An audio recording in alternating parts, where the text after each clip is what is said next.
So we are picking up in 2 Samuel chapter 2. You might recall that we discussed what happened after the death of Saul the past couple times that we have looked at this book. Certainly we know that Saul's death meant an open position for the king. There's a battle for it that continues for several years, and that's where we're picking up. We noted last week that Joab and Abner basically become opponents of one another. Now, obviously, this is because of who they support as king. Abner supports the house of Saul. We'll continue to see that in chapter 3. Joab, on the other hand, is one of the captains in David's army. So naturally, they're at odds with one another because they support different people as king. Yet, we also know that they become at odds with one another over really, in a lot of ways, a very foolish decision made by both men. We know, of course, that Abner in chapter 2 proposed this idea that, in order to test which side is stronger, Abner and Joab would select 12 men of their own and have them fight to the death, basically.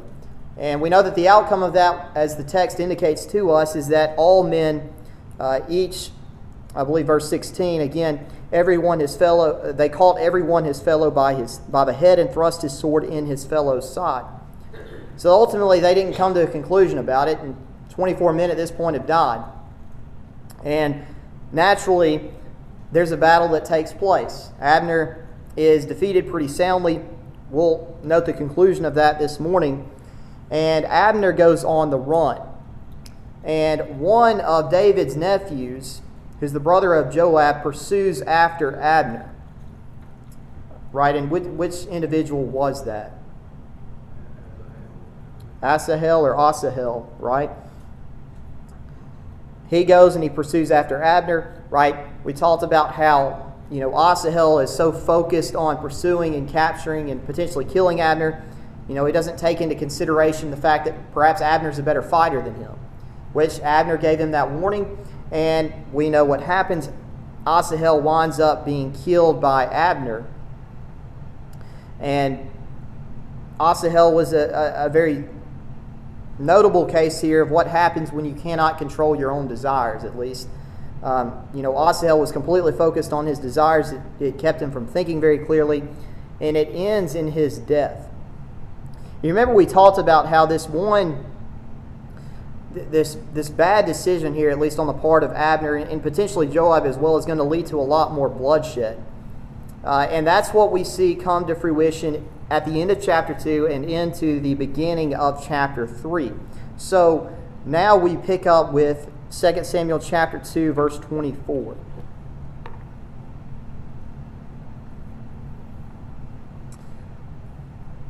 All right, so the text says that Joab also and Abishai pursued after Abner, and the sun went down when they were come to the hill of Ammah that lieth before Giah by the way of the wilderness of Gibeon.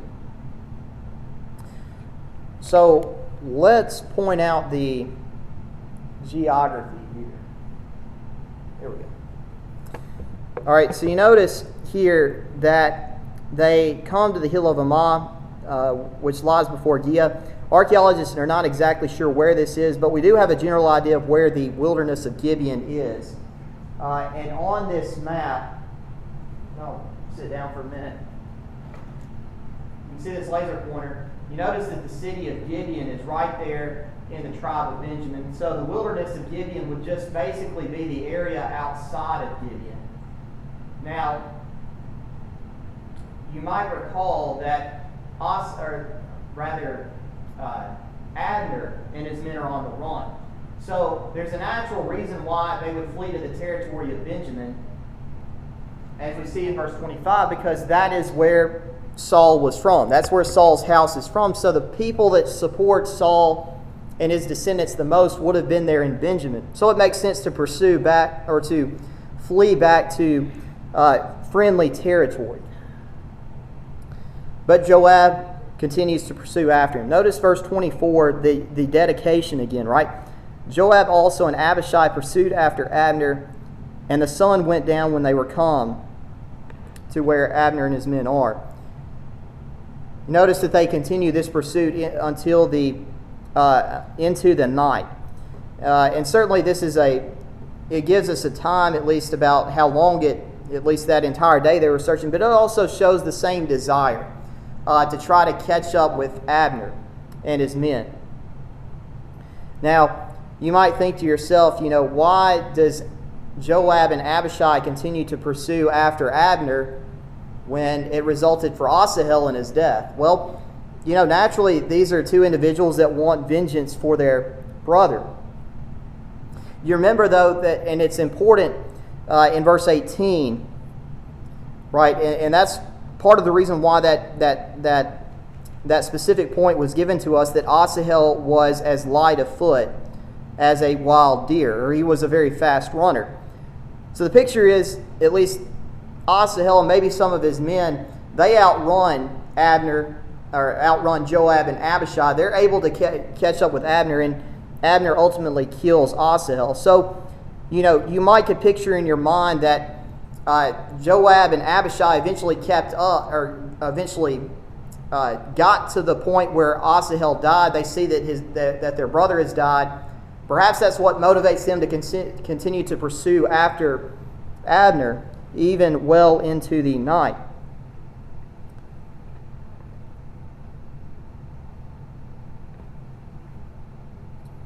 And so they come to this spot where naturally would be a part of Israel that would have been strongly supported by Saul. Now note verse 25. This is the point where Abner stops. The children of Benjamin gathered themselves together after Abner and became one troop and stood on the top of a hill. You have the picture here of an army that's fleeing, but now they come to this high spot in the land. And at that time, and still in some cases today, having higher ground is a very big advantage for a military, because you can see over where the opposing army is. At this time, it's much harder to defeat an army trying to march uphill. We know that in the tribe of Benjamin, they were very accurate archers. And a hill is a natural place for archers to be located. So, verse 25, they gathered themselves together. Basically, they regrouped. They were an army that was in chaos. They were running for their lives. But now, they could sort of regather themselves and become a unit once again, as the text indicates that they became one troop.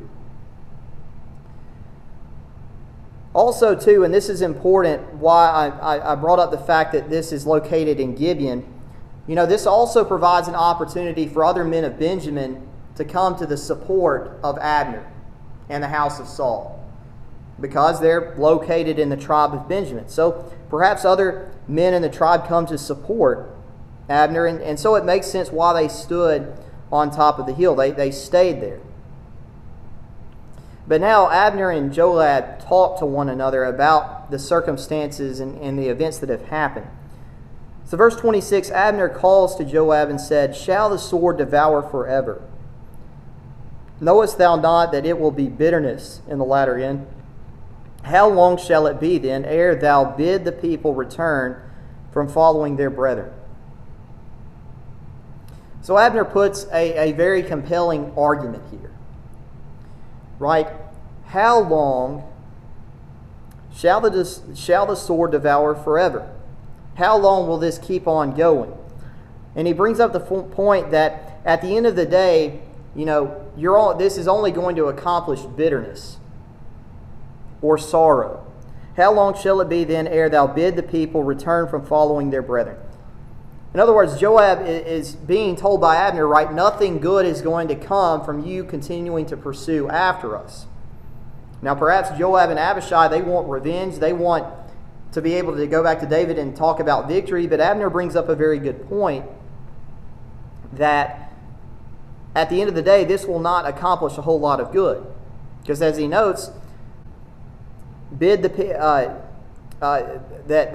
Joab and Abishai have led the people from following their brethren. Or the idea is that they've taken their armies and they're pursuing to hunt down Abner and his men, even though that they are brethren in Israel.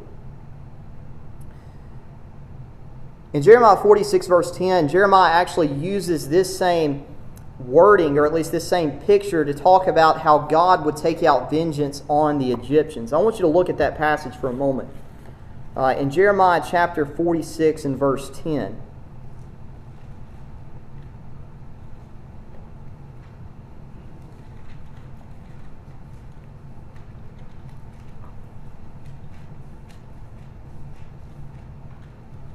Remember now, in this case, God is acting on the part of being a judge. Obviously, He's righteous in this because Egypt at this point in time deserved to be punished, and they would by the armies of the Babylonians. But notice how Jeremiah portrays God getting His vengeance on the Egyptians. For this is the day of the Lord God of hosts.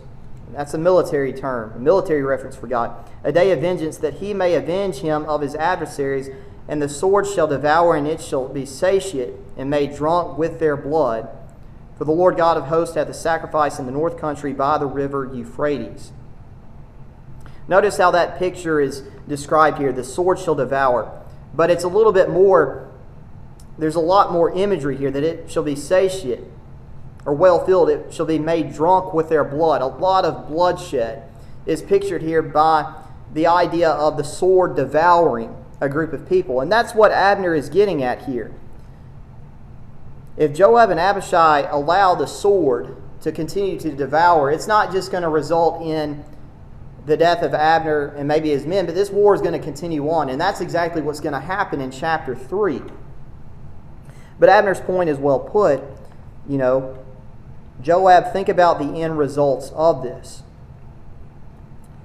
One could say perhaps Abner's making a last-ditch effort here to preserve himself, which that possibly is true. It's a plea to get Joab and his army to stop attacking Abner and his men. But this does raise a good point for us to consider about the end result of allowing hatred to continue to develop in our hearts. Perhaps that's what developed in Joab and Abishai when they saw their brother laying dead and they knew that Abner was the one responsible for it. Perhaps that's what the only thing that was on their mind was, you know, it doesn't matter how many troops have to die in order to get to Abner. The main goal is to get at Abner and to kill him because we want revenge for what he has done to our brother. And perhaps that's what happens, but the point would be that, you know, that initial hatred can lead to a very devastating act. Same way with Cain and Abel, right? Cain just didn't wake up one day and want to kill Abel, right? We know that the book of Genesis and other passages in the New Testament carry this idea that Cain developed a hatred towards his brother because God accepted Abel's sacrifice. And the problem is that he continued to act on that hatred, and it led him to do something very serious. That's the same idea perhaps that Abner is trying to get at to Joab and Abishai, the end result of allowing hatred to develop. Notice what the writer of Hebrews says to the church, or at least writes to Christians in the book of Hebrews chapter 12, verses 14 and 15. Of course, when the writer pens this letter, from what we gather in the book, the church is going through potentially a serious case of persecution at the hands of the Jews. And the writer would go on to talk about, at least in this section, about trying to get along with one another, not allowing envy or hatred to develop. Notice what he says in Hebrews chapter 12, verses 14 through 15. He says, "Follow peace with all men, and holiness, without which no man shall see the Lord. Looking diligently, lest any man fail of the grace of God, lest any root of bitterness springing up trouble you, and thereby many be defiled." And the writer's point is that you've got so much adversity going on from sources outside the church that if you continue, or at least if you don't follow peace, not just with those outside the church, but even within the church, you're going to lead to a lot of problems. And that's what he gets at verse 15. If this thing develops, if the root of bitterness develops among you, many will be defiled, many will be lost. You're going to cause great harm to the church. And perhaps that's the same idea that Joab and Abishai could take to this. Certainly they are mad, and maybe for a just reason, towards Abner. But at the end of the day, if they don't get rid of this hatred, or if they don't realize the end consequences of who could all be hurt by their desire to get revenge, then they could wind up doing a lot of harm to Israel, in the sense that more people will die. And perhaps that's something for us to think about, that same call to us about how we need to rein in whenever we do come at odds with brethren in the church, how we need to rein in that anger and just let it go. Learn to get over it. Now notice what Joab comes along and says, verse 27. Joab said, "As God liveth, unless thou had spoken, surely then in the morning the people had gone up every one from following his brother."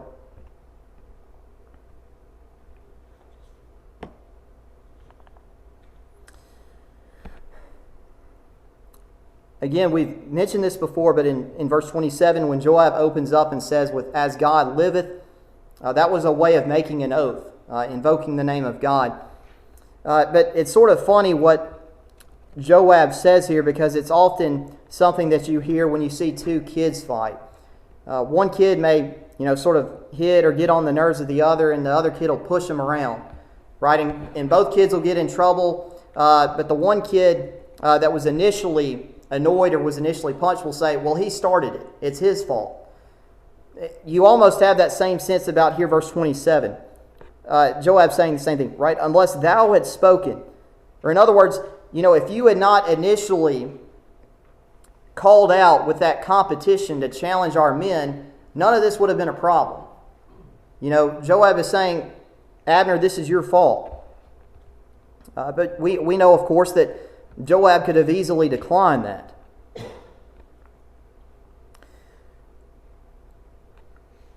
And Joab is saying there, right, if you had not spoken, we would all have gone, every one from following his brother. We wouldn't have been pursuing after you. But nonetheless, this is what happened. Now notice and give credit to Joab and Abishai, right? They recognize that they need to cut off this pursuit. Verse 28, "So Joab blew a trumpet, and all the people stood still and pursued after Israel no more. Neither fought they any more. And Abner and his men walked all that night through the plain, and passed over Jordan, and went through all Bithron, and they came to Mahanaim." The trumpet was a tool of war. It was a tool to call men to assemble, to develop formations in the military. We know that it was a tool of war with the Battle of Jericho, right, when the walls fell. But it was also a tool to stop fighting, and that's what this is being used here for. People understood perhaps there was maybe a different tune or a different cadence or a different rhythm that the trumpet played that would have known, it's time to stop fighting versus it's time to regroup. But notice that all the people stood still. They pursued after Israel no more.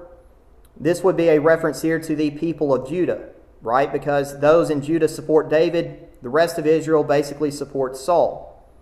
So all the people there is a reference to the people of Judah. Neither fought they any more. Now that is a reference to on this day. We're going to know, you would see in 2 Samuel chapter 3 verse 1 that they're going to continue fighting, but the fighting for this day has stopped. And so verse 29, this allows for Abner and his men not only to regroup, but to be able to leave and to go back to where Ishbosheth is located. Perhaps the temporary capital that Saul's son had. Now, on this map, I'll sit down for a minute. So, right, the fighting takes place in the wilderness of Gibeon. And you notice in verse 29 that there's several areas mentioned, and that's because Abner and his men actually travel a pretty long way. Archaeologists are not exactly sure where this city is. Most assume that it's somewhere in the tribe of Gad, and so that's why you notice in the verse that they pass over Jordan. They go through the area of Bithron, and that's where they come to the city of Mahanaim. So they had a little bit of a further march back. compared to where David and his men return. But this is the city, this is where Ishbosheth was located. Now you notice verse 30, the end result here is that 380 men had died as a result of the fighting. It's a decisive victory for Judah.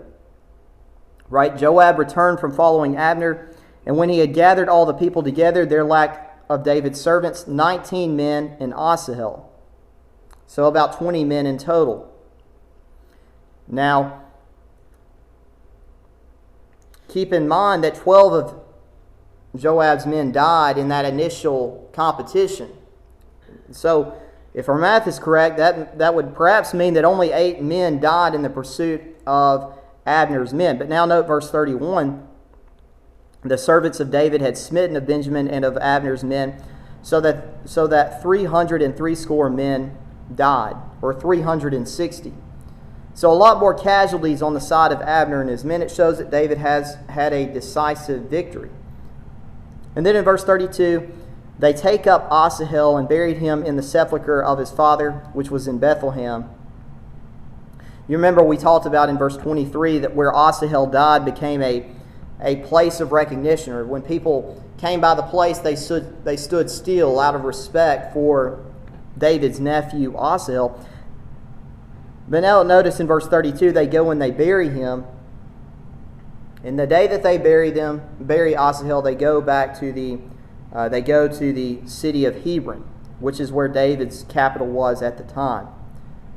But when you sum up this chapter, you think about how many needless lives were spent because, first of all, Abner rejecting Saul's kingship, Abner rejecting David's kingship, Ishbosheth rejecting David's kingship leads to a split in Israel.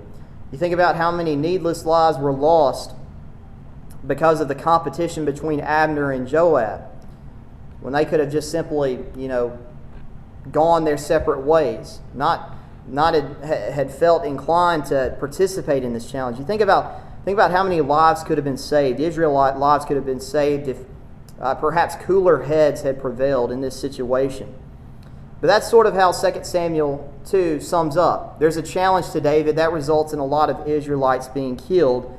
But we note that David, at least at this point, is innocent in the matter. Joab is the one that's responsible for the killing and not David. Are there any other thoughts that you'd like to add on to chapter 2? Sort of reinforces what Paul said when he said, don't let the sun go down on your anger. Right. In other words, deal with it quickly and get over it. And if that happened here in our lives, or situations we see today where people just allow this starts to fester and grow and just hurt. Exactly. This chapter really focuses on the need to be able to control your anger, not to let it get out of control. It's interesting you mentioned that verse, to not let the sun go down on your anger, when again Joab and Abishai caught up with Abner when the sun went down, and that's when they stopped the pursuit. So that's actually a really interesting verse to tie in there. Don't let the sun go down on your anger. Well, apparently Joab and Abishai's anger stopped when the sun went down. Sort of an interesting verse to point out there. A coincidence how that works there. I don't know. Perhaps Paul had that in mind. When he, obviously through inspiration, wrote that verse this occasion.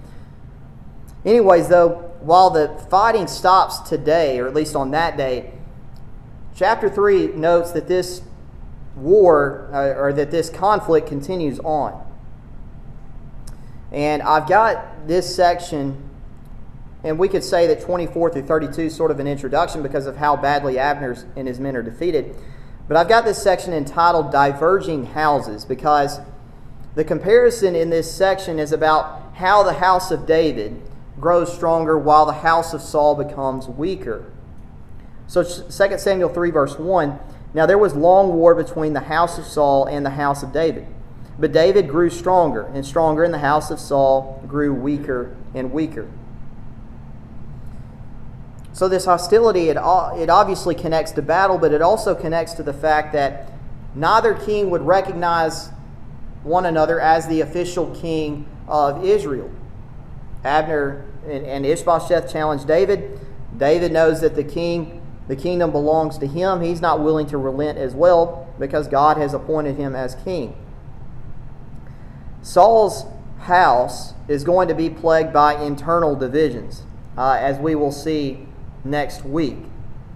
David, though, is going to have loyalty at this point within his own house. David's also a more capable general, perhaps, and so they have more victories on the battlefields. Now, verses 2 through 5 give an indication about how David strengthens his household.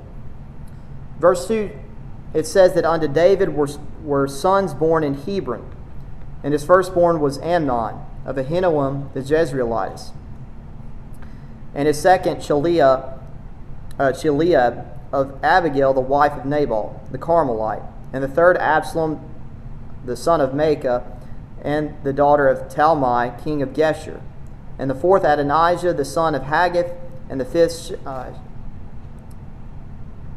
Shephatiah the son of Abital, and the sixth Ithream by Eglah David's wife. These were born to David in Hebron.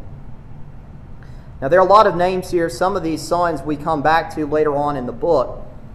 But this gives us an indication, at least in one aspect, of how David's house grew stronger. It was not just growing stronger because he was victorious against Abner, but now that David has been able to settle into Hebron, he's able to have kids, and he's able to have male children in particular. Male children were very important to a king, not only because they could eventually become the next king, but they were also seen to be very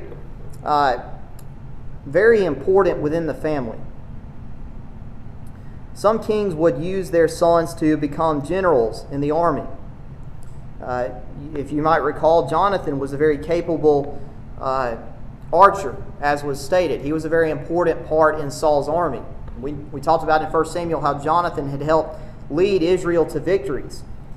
Well, the king's male children, sometimes they served in that role. They would provide strength, at least militarily.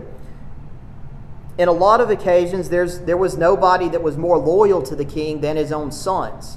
Not only because they could become king, but also because their relationship with the king is that this is their father. And that's not always the case, but in a lot of cases, within a kingdom, the king can rely on the loyalty of his sons. At this point, David could do this very thing. While that will not be the case later on, at least at this point, having male children, it shows the sign that your house is prospering. It has a future. Some of these we note will be important later on. Amnon, of course, being one. When it comes to Absalom later on, Adonijah is another that will become important that we talk more about. Some of these we don't really discuss really that much later on. And I believe another list of this is found in 1 Chronicles chapter 3 about David's sons. But the important point that the writer is getting at is how David's house is growing stronger. Now that they're not on the run, now that they are settled in the city of Hebron, David's able to settle down and to have multiple children. Now obviously he does this through multiple wives because this was the custom of that day. And that certainly leads to problems later on. But the writer is getting at that David's house can grow stronger because he's settled down. His house has a future because of all these children. And things on the other side are not quite as good, at least in terms of the harmony within the household. This will be the last verse that we look at. Verse 6, it came to pass while there was war between the house of Saul and the house of David that Abner made himself strong for the house of Saul. Now, when you first read that, you might think to yourself that Abner, and the idea is not that just Abner is, out lifting weights, he's strengthening himself, but he's also trying to strengthen the army that supports Saul's house. The indication here is not just that Saul is helping Saul's house out, but that he's trying to move up the ladder to take control of the house of Saul. Because if he does that, he can challenge Ishbosheth, which is what he's going to do. And if Abner's the head of the house of Saul, well, if Abner can defeat David, instead of Ishbosheth becoming king, it would then be Abner becoming king. But that is something that we will discuss more next week when we pick up in 2 Samuel chapter 3 and verse 7. But we continue to see that God favors David. God, it doesn't specifically say that in this text, but we know that when God promised David the kingdom, God gave his favor on David. And that is coming to fruition here, because even though David faces a challenge from Saul's house, David continues to prosper while Saul's house continues to decline.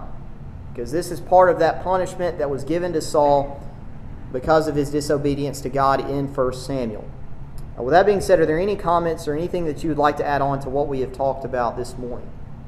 It's been years since God made the promise to David, you're going to be king. Years ago, and it still hasn't happened yet.